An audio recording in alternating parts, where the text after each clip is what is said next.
Assalamualaikum warahmatullahi wabarakatuh. Saya Melisa Musliani dari Program Studi Akuntansi Syariah, Fakultas Ekonomi dan Bisnis Islam, UIN Walisongo Semarang. Di sini saya akan sedikit menyampaikan materi mengenai laporan keuangan, arus kas dan perpajakan untuk memenuhi tugas ujian tengah semester mata kuliah manajemen keuangan.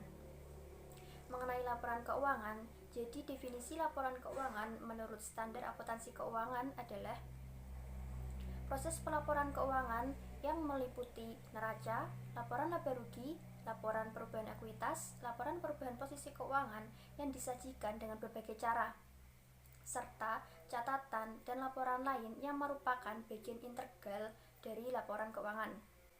Sedangkan secara umum, laporan keuangan adalah catatan informasi keuangan suatu perusahaan dalam suatu periode akuntansi tertentu yang digunakan untuk menggambarkan suatu kinerja perusahaan. Laporan keuangan biasanya meliputi neraca, laporan laba rugi, laporan perubahan ekuitas, laporan arus kas, dan catatan atas laporan keuangan. Neraca adalah laporan yang menggambarkan posisi keuangan dari suatu perusahaan yang meliputi aktiva, kewajiban, dan ekuitas pada suatu saat tertentu. Neraca terbagi menjadi dua bentuk, yaitu bentuk stafel dan bentuk skontro. Bentuk stafel yang disusun atas bawah, baik aktiva maupun pasifanya, yang berarti aktiva di sebelah atas dan pasifa di sebelah bawah, sedangkan skontro yaitu disusun secara sebelah menyebelah, yang berarti aktiva di sebelah kiri dan pasifa di sebelah kanan. Laporan laba rugi yaitu laporan yang disusun secara sistematis, yang isinya meliputi pendapatan, beban, laba atau rugi suatu perusahaan dalam suatu periode tertentu. Laporan laba rugi juga terbagi menjadi dua bentuk, yaitu single step dan multiple step.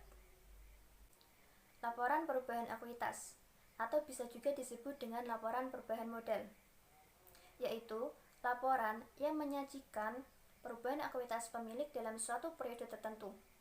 Biasanya terjadi karena adanya laba atau rugi usaha, prive, dan penambahan modal.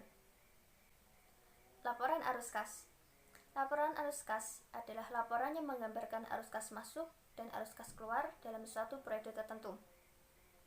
Dalam laporan arus kas, aktivitas suatu perusahaan terbagi menjadi 3 kelompok, yaitu aktivitas operasi, aktivitas investasi, dan aktivitas pendanaan.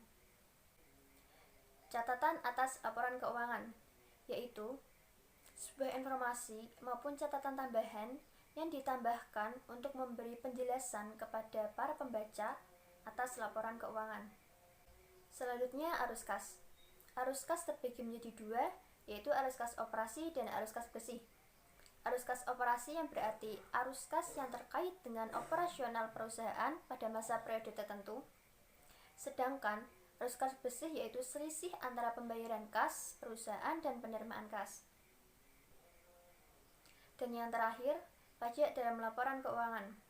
Pajak yaitu iuran rakyat kepada kas negara berdasarkan undang-undang, sehingga dapat dipaksakan dengan tiada mendapat balas jasa secara langsung. Pajak dalam laporan keuangan sebenarnya tidak ada bedanya dengan laporan keuangan fiskal pada umumnya. Dalam laporan keuangan perpajakan berisi neraca, laba rugi, harga pokok penjualan, daftar aset tetap yang disusutkan, daftar peredaran bruto selama periode tertentu, dan perubahan modal. Mungkin itu saja yang bisa saya sampaikan.